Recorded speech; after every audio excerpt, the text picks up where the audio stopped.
Welcome to the Feast Life, where we empower you, the modern homeschool mom, to create a life and homeschool you love, one founded on faith, family, freedom, and fun.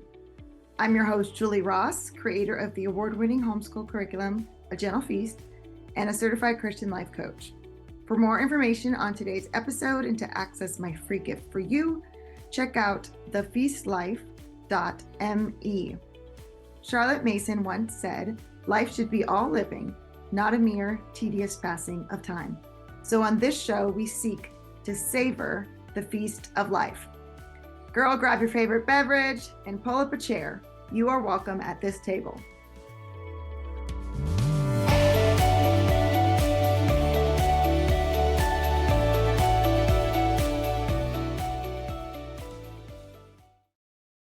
All right, I would like to talk to some of our families because I know you guys really enjoy that and not just hearing from me the whole time. I want to hear from Dana because she is such a beautiful soul. Thanks, Julie. Hi. Hi, I'm so glad you're willing to share with us. So don't feel rushed. Again, we have all That's the time okay. in the world, right? Of course. These right people, it all work out. Just take a deep breath because when we feel rushed and stressed, things don't go well. So, Dana, I would Yeah. love to hear about your kids and your journey. Okay. Our journey. I'm Dana, by the way, and I'm in Texas, and I have two 12-year-old twin girls, and then I have a 9 and 7-year-old boys. So I'm teaching 4 kids. And I guess our journey, it started a little different because it was actually my husband that said we had a homeschool. And I was a public school teacher, and I was like, I don't know about that. And so I wasn't on board at first. Yeah, I think there's probably other people here who had that. What? Because I liked school. I liked being a teacher. I really believed that Yes. And here's a fun fact for everybody. Dana and I went to the same middle school, and we just figured this out last year at the Texas School Convention. So at the same time, everybody, because that's just wild and crazy. At the same time, we were actually in the same math class. Just crazy. So anyway, in Erie, Pennsylvania, of all places. So here I am in Texas. But yeah, it was so weird, but awesome at the same time. But I was one of those people because I went into teaching and I got my master's in secondary math, science, and technology education. And I really believed that the teacher, an engaged teacher, was going to fix everything. And I believed it in my heart. I believed it in what I did. I taught for several years, 8th grade science, and I loved it. And all that changed when we ended up adopting our girls, and they came home when they were almost 4 years old.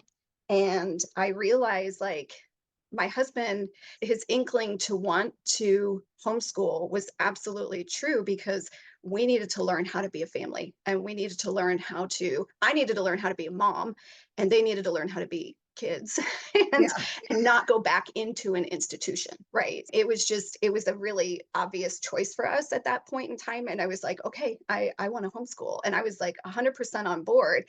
But of course I went and I set it up just like my traditional school. And I had all the workbooks and the textbooks, and we did worksheets and all that thing. And so we did the traditional way of but at home homeschooling for 4 years. And what I started noticing was that it became a battle. And so this like idea of it helping our relationship and helping this bonding and attachment and all these things that we needed to have happen, it was actually like getting in the way. And it was really hard. And it was like me against the kids and the kids against me. And it was just breaking my heart. And I'm like, and we weren't retaining things, and things I felt that too. Yeah. It was horrible. And I was dreading doing school. And I knew we needed something different. And God put people in my life at that time, and it's amazing. And Tanya Hood, you're on this call, and I love you, girl. That's so fun. So her husband, I didn't even know Tanya yet. She's one of my very best friends now, but her husband was teaching my girls Sunday school, and he was like, "Hey, your girls said that they're homeschooled." And he's, "You guys do Charlotte Mason?" And I was like, "No, but we're looking for something different. I don't even know who that is, but I want to look into it." And then I started like looking at what she wrote, and I was like, "Oh my goodness, this woman was amazing." And she just spoke to my educator heart, but she spoke to like my mom heart. And I was like, this is what I want for my kids. I want them to grow like a whole kit, like the spirit and the heart, and not just in knowledge, where that's the philosophy I came from, was know the knowledge and then you'll get better. And so anyway, after that, I was like, okay, I want to pursue this, but it's so different than traditional school. And I was so scared to do it. And I'm like, okay, how do I do this? And thankfully, there was a convention that Julie was going to be at in Austin and Round Rock. And I went there and I went to all your classes and I sat in your booth for probably an hour, like looking through the material. And I'm like, okay. And I go to my husband and I'm like, I think this is the direction we need to go, but I'm really scared. And he looked at me and he was like, Dana, let's do it. He's do it for a year. And if it doesn't work, we've just lost a year. And he said, we haven't really lost it because they're going to learn something. But I'm like, okay. So it gave me the confidence. You have a very good husband, Dana. That's very supportive. I know, it's really great. And I was like, and I'm so blessed by that. And so it was like, it gave me the confidence that I needed though to jump in. And so we jumped in and it was just like, and things took off and the battles stopped. And not that my kids are like, woohoo, school, but they love reading and they love reading good books and they love the discussions. And it's just a world of difference. And like the atmosphere of our home has changed. I feel like Charlotte Mason's changed me more than anything else, because I'm like, absolutely 100%. Yep. I feel like I'm a better mom because of it. And my kids are benefiting from that because of the atmosphere of our home has changed. We are getting those habits in. It's hard, but it's happening and it's just so good. And they're making connections that they weren't making before. They're learning like a deeper kind of learning. I'm not telling them what they need to exactly learn. And our exams are now it's so wonderful. Instead of my kids failing these exams or not getting it, it's like they get to tell me what they like and what they know and what they remember. And it's not this, oh, you didn't know all these other things. So you obviously didn't learn. And they get to tell me what they learned. And it's so good because my girls since then, we have found out that they're on pretty profoundly dyslexic, dysgraphia, we've got dyscalculia, we got all that, and auditory learning disabilities.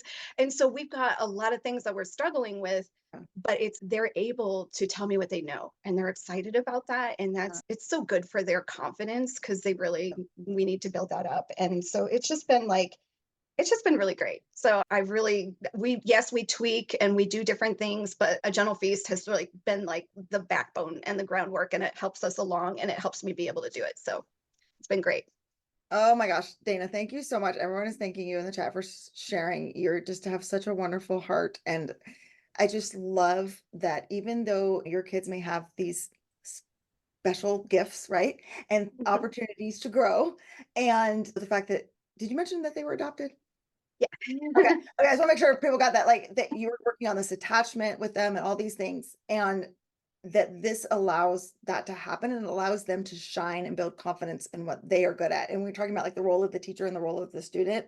And so I'm just gonna share the story. So Dana and I were in the same math class in 8th grade, and we were like in this advanced algebra class where you basically had to teach yourself algebra and it was self-paced. And then as fast as you could go, you could keep going. Why anyone thought that was a good idea? Again, the traditional school mindset, they love to experiment on children because the way publishing companies make money is by changing what they're doing every 5 years. And so we were in this like experimental math class, and one day my teacher said to me, Julie, do you think you're stupid?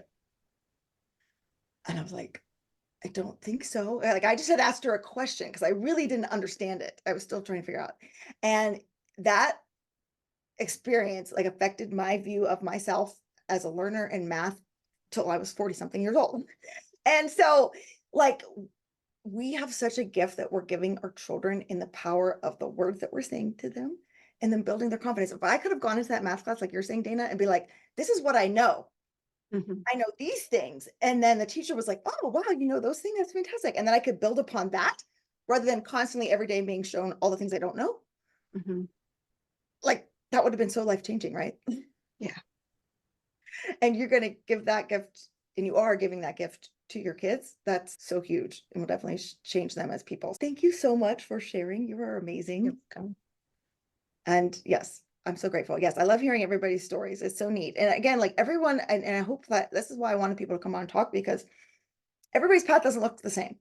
Some people like Jamie yesterday just jumped dived into the deep end. We're doing it all. And here we go. I'm throwing all this away and we're doing this. And then like Tammy and Stephanie today were like, we're just going to start small and we're going to work our way in. And we're going to do these few little subjects and see how it goes and go from there. And then hearing Dana's story of I was a teacher. And it's in the Facebook group, Jamie and Tammy both put, I don't know if you saw this, that their reoccurring stress stream is that they have to go to class and they don't know what's on the class or something like that. That is literally my stress stream too. Like when I am stressed, I have this nightmare. I'm in college and I get to the exam and I don't know what's on the test. Like, do you realize how much that affects you? That is still at 47 in my nervous system, that I'm in college and I'm taking a test and I don't know it, like the stress of not knowing something. And it didn't even occur to me till they put that in the Facebook group of, oh my goodness, wow, that's still so real to me. That is coming out in my like dreams all the time. Today's episode is brought to you by A Gentle Feast. A Gentle Feast offers a complete living books curriculum, an award-winning early reading program, and more tools to equip you to apply Charlotte Mason's timeless philosophy into your modern homeschool. Go to agentlefeast.com to check it out. Smooth and easy days are closer than you think.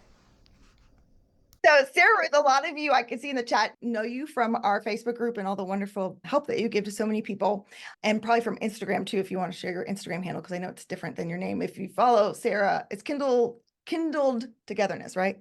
Kindled Togetherness, but that's not why I'm here. So I know, but like people might know who you are, not by your name, but like from Instagram for that. But yes, we love you.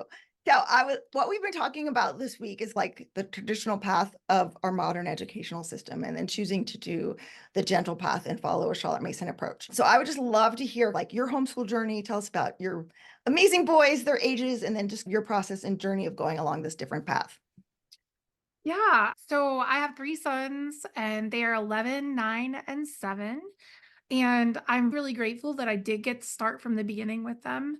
And I heard about Charlotte Mason actually while in college, which I feel like is somewhat unusual, but I was an education major and they had us do research on the different philosophies of education and then write like a thesis. It was my final capstone piece.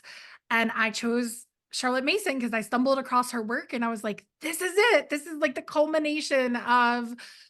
And here I was going to school to be a public school educator. Yeah. So I wasn't even thinking about homeschooling, but I just loved her ideas. And I felt like it was so, it's very idealistic. I think we have to be careful. That's a good point. Yep. I was so young when I came across it and I was like, oh, yes. A cottage school. My children are going to, prance through the flowers. Yes. And then I had 3 boys and they like are at the table and just keeping it real. Like, yeah, girl. So yes, I post beautiful pictures of our days and our days are really beautiful, but what we read about and what we hear about, and I feel like so often it's in our face, the beauty of the Charlotte Mason method it's very hard to show people the real day-to-day crux of it, which is sloppy and messy, and a lot of times the beauty is like a blip on the screen. Yes. And you have to be able to like stay the course and keep the beauty in your heart and your mind, because what you're offering your kids is beautiful. It's a build upon. It's not going to be every minute of every day. Having an 11-year-old is wrecking my world. We were foster parents for many years and we had preteens and we had so I should be ready, but I'm not. No such thing. No such. Having my own son at 11 is not questioning the Charlotte Mason method, because I have really seen how starting with him from 5 or 6, using a gentle feast literally out the door. At 6 years old, we started with a gentle feast. It worked for us. Setting up a rhythm to our days that kind of followed the flow of what a gentle feast puts out, that we have a beauty loop, that we start with some kind of gathering in the morning together. And then moving into the different subject areas and making sure we're staggering. Are we doing math? And then we're doing something beautiful and different with a different part of our brain. But having an 11-year-old, I just want to put that out there if anybody, because I feel like that's where I'm at. And I have to keep reminding myself, this is worth it. This is worth staying the course, even when the days are messy. Even you just mentioned for a moment how when learning's set up a certain way and when we're constantly, filling up our days and our children aren't getting solitude, that maybe they'll lose that love of learning. Yeah. I do see that it's easy to fall off balance with our kids. 100%. As somebody who runs a nature co-op and we go 2 days a week That's awesome. outside for 7-8 hours, what does that mean for all of our other subjects? It means that we're not doing them but 3 days a week. So I've had to completely rethink. Am I squashing 4-day schedule into 3 days? No, I'm not. I've just changed that our week moves into the next week. So if we're on week 1, we do day 1, day 2, day 3, and then the next week we're on day 4. And like, it's okay to make this work for your children and for your lifestyle. And that's why I love A Gentle Feast, Julie. I feel like I've told you this before, but what I have looked and looked at the other Charlotte Mason curriculums, and there are some amazing other ones out there. I've checked out the Alvieri over and over again because everybody raves about it. And so I'm like, let me go look again. Hey, can you give me your password so I can peek for a minute? And I go in and it does look good. But every other Charlotte Mason curriculum that I've looked at really deeply doesn't feel like it gives me the flexibility that I feel like I have with A Gentle Feast, where it's so simple to be like, oh, I want to move this schedule around. Oh, I want to trade out this book. It's been kept in such a way that you can make it yours and you don't feel behind when you do that. So anyway, Okay, I'm glad you don't feel behind. That's really important. Thank you so much for saying what you have said. Can everyone give it up for Sarah Ruth? Yes. I know that. Raise your hand if you need to hear that today. Okay. Because I think we can have this idyllic impression, and I really try hard not to give that, but it's so hard. It's so hard because you read for the children's sake. It's just so beautiful and lovely. And you're like, yes, this is it. And then there's days where I'm like hormonal and I'm angry and I'm crying and my kid didn't do this and this got all spilled all over the floor and the cable guy's ringing the doorbell and I'm like, what's going on? And to realize like that's the life, right? Is they're learning in the context of actual real life. I used to think too that I would be like Marmee and Little Women and we would just all sit around and crochet and talk about like big ideas and my kids would write plays and act them out, which they do actually do that part because we're very like musical theater family, but it does not look like Little Women most of the time, right? There are a few little moments where I'm like, yes. And like you're saying, take those little blips and celebrate that and the joy and see the seed that is now starting to sprout in your children. But there is no like, and I think that's really key because some people, they're like, okay, like I'm doing the Charlotte Mason method and my kid doesn't want to do this. Okay, yeah, your kid's still human. It still happens, right? And actually, I would say that because this is a different way, especially if they've learned differently, and this is hard, it does take a lot of mental effort to do self-education. So even like your kids have been doing it for a long time. I'm sure you still come in contact with that as well. oh yeah. And I would say, so you get mixed information. So this is just my opinion and what I've seen work in my family. But depending on the child, when they're giving that kickback, you have to assess in multiple places. Yep. Is this an issue of habit formation? Is my child right now being a lazy learner? And I know we don't love the word lazy, but I do think we're humans. Sometimes we just want the easy way. So you have I do, and I'm 47. Yes. So I have a mental checklist. Is my child having a breakdown right now because the work is too hard? Okay, then I need to make an adjustment. I need to give them a break. Is my child having a mental issue or a frustration or upset because they have not built this habit or the habit is out of balance right now. And so we need to push through and I need to remind them of what God's word says and why we're working hard and that this will produce fruit in their life. So some people will tell you if your child's crying, stop everything, run the other direction and take them for a walk in the woods. Yes, sometimes you should.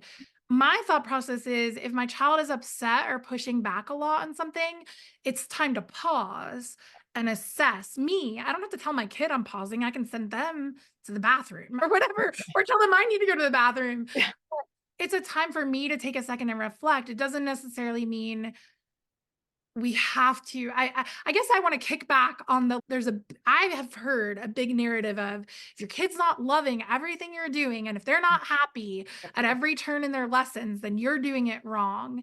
And I disagree. Yeah, Not me too. every child is going to love I love my job, but I don't love everything about it. Yeah. And there are parts of it that are irritating and grinding to me, but I just have to do it. And Yeah. I tell my kids that all the time, especially with an 11-year-old. I'm like, son, I'm sorry you don't like what you're doing right now, but it is required of you and it's just part of life. And I need you to put forth maximum effort and you'll be done in 10 minutes Yeah, because that's the other thing too with the short lessons. I love that you like, there's a time limit. This isn't going to go on for all eternity here. Mhm, Can you absolutely. do your very best for 5 minutes? Okay. 10 Yeah. minutes. Yes. Now, Yeah. sure, I can do that. So it's not like you're requiring them to work hard and push all the time.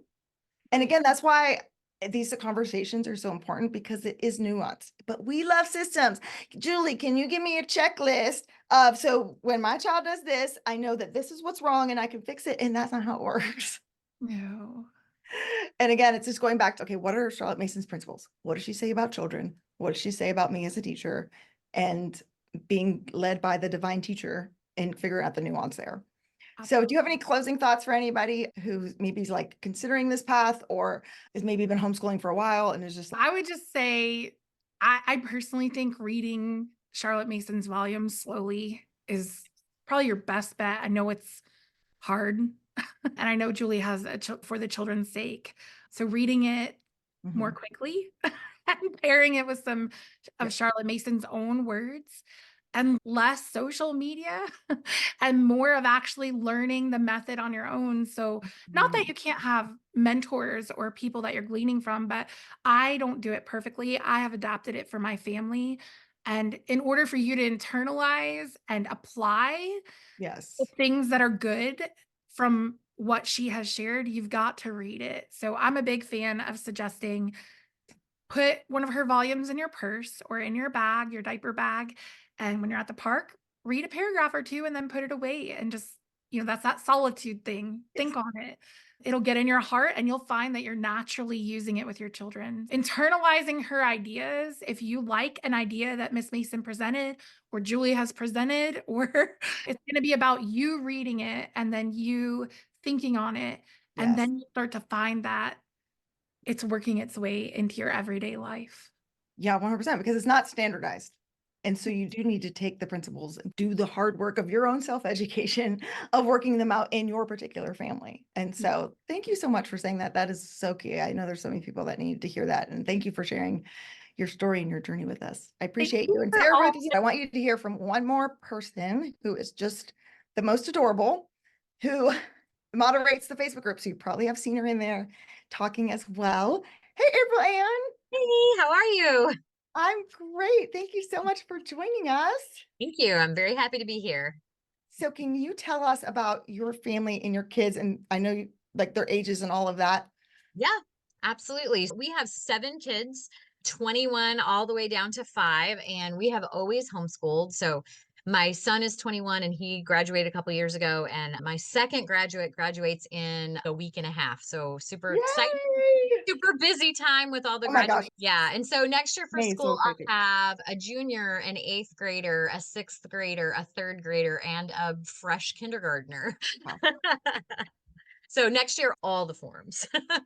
You are amazing. So. So have always homeschooled. What has like your journey been like? Did you follow a more of a traditional path or have you always done Charlotte Mason? So my first year or two, I really got stuck in the rut of school at home looked like school, just in a different location. And we had a schoolroom and we had a globe and we had a thing of pencils and a flag and an apple on my desk. And because I thought that's what it had to be and that's what I was chasing. And then somewhere along the lines, and I really don't remember when, I learned about Charlotte Mason, but I had a lot of misunderstandings about what Charlotte Mason education was. And so being a more relaxed person, I thought if I shoot for classical education, then Yeah. maybe I'll land at Charlotte Mason, because I incorrectly thought like, oh, I've Charlotte actually Mason. heard that before. Yeah, that's what I've always told people, because I That is just so always funny. thought like Charlotte Mason's just gentle classical education. And come to find out so many years into it now, a few years ago, I learned they're totally different. Like they're not even the same thing, except for they're both educational philosophies, but they're very different. Yeah. And so we did classical education for a couple of years, and then I slowly tiptoed my way into the Charlotte Mason world. And now where we're at now, that we're finishing our 7th year with A Gentle Feast. If anybody else has been around that long, Yeah, I say you're the OG girl. You're the OG. yeah, 7th year with The Gentle Feast. So moving into our 8th year, which is just amazing. And I used to be what I would call a curriculum jumper. I would use something for a year at best, sometimes a semester, and I would go, oh, I don't like this anymore. I don't like this anymore. And so I feel like I've used everything. And so for me to be at a place where I've used one thing for that long is like huge. So That yeah. is so you mentioned like tiptoeing into Charlotte Mason, which is so cool because it's been so neat having all of you guys on this week to hear different people's stories. And so then there's like people that are like, I just took the big leap and I just jumped all in and we're doing everything here. And then there's like, I like tiptoe. What did that tiptoeing look like for you? Can be a little bit more specific there? Yeah. So the year that we transitioned from what we were using to using A Gentle Feast, I had spent a ton of my husband's money on this one particular curriculum, which I will not name. Yeah. Oh, this is it. This is the one, honey. This is the one we're going to use for all of the kids' education. It's perfect. Is exactly what I'm looking for.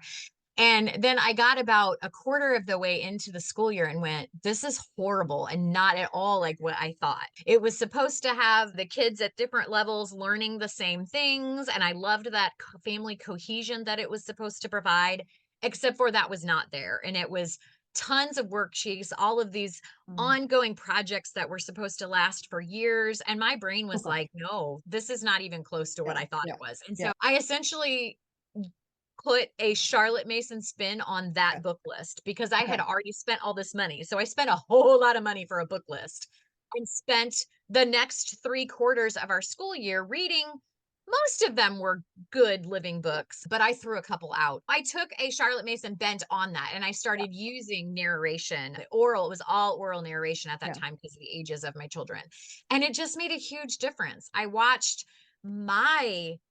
From my perspective, I watched myself have peace about homeschool. I watched myself wake up in the morning excited about not only reading to my children, but hearing back from them what it was that was connecting with their hearts. And I felt like that next school year, so those next 3/4, if you will, we weren't doing terms yet. Now we do terms, but those next 3/4 of their education, I just felt like I knew my children better than I had known them prior to that. And that was one of the main reasons we homeschooled, was because we wanted to create a family culture where we knew each other and we spent time together and we feasted on beautiful things. And so coming to Charlotte Mason and eventually coming to A Gentle Feast allowed that with such ease. And I've said it before and I'll say it again. A Gentle Feast was a balm to my very weary mother soul.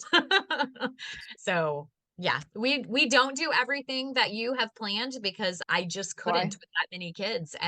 But that's one of the things I appreciate about A Gentle Feast. It is so flexible and it's so easy to go, you know what? We're not doing that. Or you know what? I'm going to put both of you guys together for history because one's in this form and one's in that form. And I would rather manage one history than 4 or whatever. It is one of the most flexible and forgiving curriculums I think that I've ever used. Oh, I really appreciate you saying that because that was my heart when I made it. Yes. It's been life-giving. It's truly been life-giving to me and to my family. Yeah, I love, and I really want people to hear this because I love that you didn't just be like, I bought all this stuff and now it's not working. And so I'm just going to put it on a shelf and go do something else. Like I tell people that all the time. Don't buy A Gentle Feast if you already have something. Like you can take what you already have and try to use it with Charlotte Mason's principles instead of if you already have this language arts thing that's taking 45 minutes to do, that's way too long. So maybe only do it for 15 minutes. Obviously, you're not going to do everything they have, but you probably shouldn't be anyway, right? Oh, I use the word should. It's not beneficial to do it all anyway. So just do the 15 minutes, focus on the key things and trust that your child is getting enough there. Or take, like what you're saying, take some great books, go get some great books from the library, read them, ask your child, tell me what this was about, or maybe even just do one page. Tell me what this was about, have a discussion about it. And so if people are on this call and you're new to this, like over the summer, go get some books from the library, read them and talk about them and see if that makes a difference. See if you and your family like this approach before you like jump in and buy stuff. So I even have a summer morning time, which I actually is so precious because it's like nature based, that has a great book list in the back that you could get and just start morning time. Like basically what that is, if you're not familiar, like we have songs and art and music and beautiful things for them to fill their minds with. And summer's the great time to try that and to see, is this a balm for my soul? Is this something that I want to keep going into before you make the leap? So I love that like idea of tiptoeing. I think that can be really wise. So since you are going on year 8, Yes. you will have been through all the cycles. So I think you'd be great to just share real fast, like, what did that mean? What are the cycles that General Feast has set up in most Charlotte Mason, because that's how her programs were organized?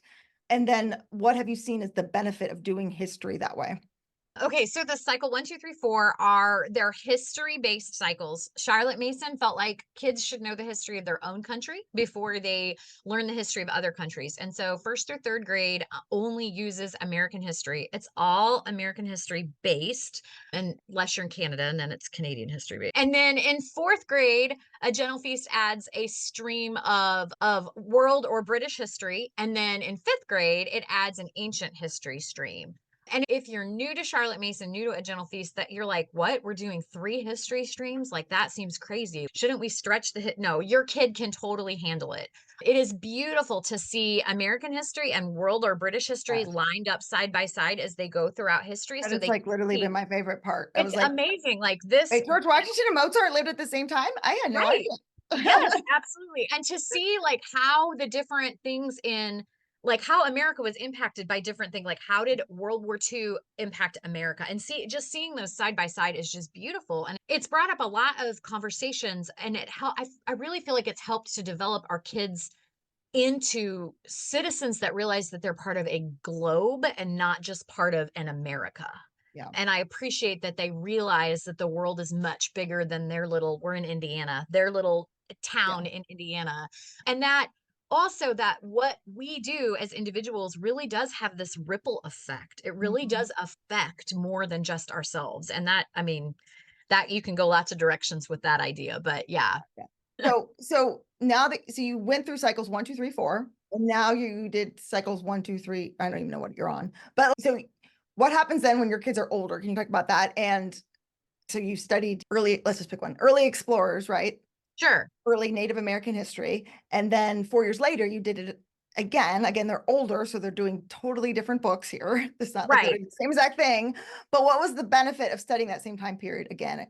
So I think the real benefit is those harder concepts and those harder subject areas. Because if you're talking about early Native Americans, let's face it, they went through some tough stuff at the hands of some people that we've lauded as heroes. So I feel like the kids having experienced that at a younger age and then coming back to that again and hearing it again and being able to see a different person's perspective on that helps them to have a balanced view of those things that are within our own history. Some of those people and places and things that they're exposed to early, they don't have all the details, but then later on, those details are fleshed in and it just expands their thoughts about that particular subject area. So I think that has been really beneficial for our kids.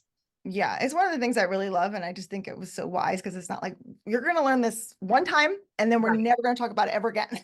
Rather than it's like, we're learning about this, we're laying this kind of foundation. And when they're younger, again, like you're reading picture books and they're just getting their imaginations filled with stories and ideas of these people and places. But then when they're like older and they already have that background information and it's in their minds, because again, it wasn't like recall where they learned it for a test and then they forgot. Through narration is part of them. It's part of their brain substance when you can go back and you can add on more difficult material, more in-depth information. They have something to actually hang that onto, which has just been so cool. Like when we did our island story, my kids thought this story about like William the Conqueror and how he had that stomach thing and he like blew up the coffin. Do you remember the story? Anyway, they thought it was hilarious. We still talk about it. Like we acted it out. We all got in a blanket and it blew up and it was so funny. But like my one daughter is taking an AP Euro class this year. And so when we got to William the Conqueror, she was so excited to share with like her high school friend. She goes, oh my gosh, I know the coolest story about him. And they were all like, how do you know this? Obviously it's not in their AP textbook or whatever, but it was like, she had that in the background of her mind from, I think she was 6 when we did that story, right? And now she's like actually learning about the feudal system and like how France coming over to England totally changed the country and like all the heavy stuff, like a college level, she's taking a college level class, but like now she has something to connect that to in a person. Right. And I love that's the way Charlotte Mason built that up. Charlotte Mason talks about that science of relations and letting your kid connect all of those things together. And I feel in those early years, they're connecting those things together. And then in maybe the end of Form 3 and then Form 4, they're all connected. And now they're just settling in deeper and deeper. And it's just beautiful to see your kids develop that way. Yeah. And I love too that in this, I'd love for you to touch on this with your kids and the age spread there of just studying the same time period together. Yeah, I think it's great. Like, I love to watch my younger kids who are so excited about learning about Christopher Columbus or learning about American Revolutionary War, and then having those conversations with the older kids. And then my older kids are able to go, oh yeah, but did XYZ about that particular no, I didn't know that. Yeah, wait till you read such and such book, and then you'll get to learn more about that. And so it has helped, like I said before, it's helped just create this family culture around education, because education is a life. And so that's what A Gentle Feast helps us to provide, is a life of education for our kids, an environment of education for our kids, so that all of school, all of life is school, all of life is learning, and creating them into lifelong learners where they can see, oh, I have something valuable to contribute to this conversation because I've read about this before. Yes. Yes. And even the little ones, I would be teaching or having a discussion with some of my older kids, and they would walk by and they would hear that name and they'd be like, I know who Phyllis Wheatley is. Yep. And they would come and join the conversation like, oh, listen to me. Like, yeah. I have something to contribute too. And it just goes back to the valuing each child as a person. And what you have to share is important, even if we're reading these really hard level high school textbooks talking about her, and then we're this cute little picture book, but what you have to say is important, and we want to hear you too, which is so cool. Even beyond, we've talked a lot about the history aspect of A Gentle Feast, but even going to the morning time and having my younger kids memorizing poems that my older kids already have sitting in their hearts. And my little boy will come up and he's like, mud, it's sticky on my feet. And then my older kids giggle and laugh and finish the poem with him. And then boom, they're connected together, a 6-year-old and a 17-year-old. Yeah. So it's just sweet. And sharing art together with the artist studies and seeing those different prints and recognizing oh yeah, I remember when we studied Picasso or whatever. Yeah. So it's just a joy. That's so fun. Thank you so much for sharing with us today. And if you all have specific questions for April Ann, she is in the Facebook group and she's just a wealth of wisdom, seriously. So I appreciate that. If you're completely new to this, I'll send you the free class if you want to dive into Charlotte Mason deeper. If you've been in the circles for a while, I hope it has given you some encouragement for the remainder of the school year, right? It's so easy to get in the weeds and the details and the things that are hard and the things that we didn't do, and we lose sight of the big picture of like, why am I doing it this way? And just being able to hear everyone's stories have been so encouraging, and being able to, for me, even just my kids are laughing because like I look like I'm in college, like my whole dining room table has been covered in books like all week long. And just for me, even just to go back and read Charlotte Mason's words and just go, yes, this is why I've chosen this path. This is why this style of education is so important. And I hope that has offered you some food for thought and some encouragement this week as well. So thank you, everyone.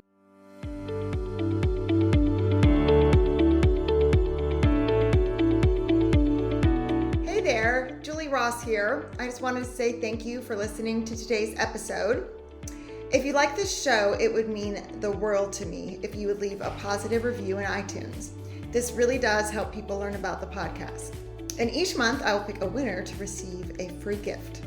Don't forget to check out all the free resources we created for you at thefeastlife.me. Thank you.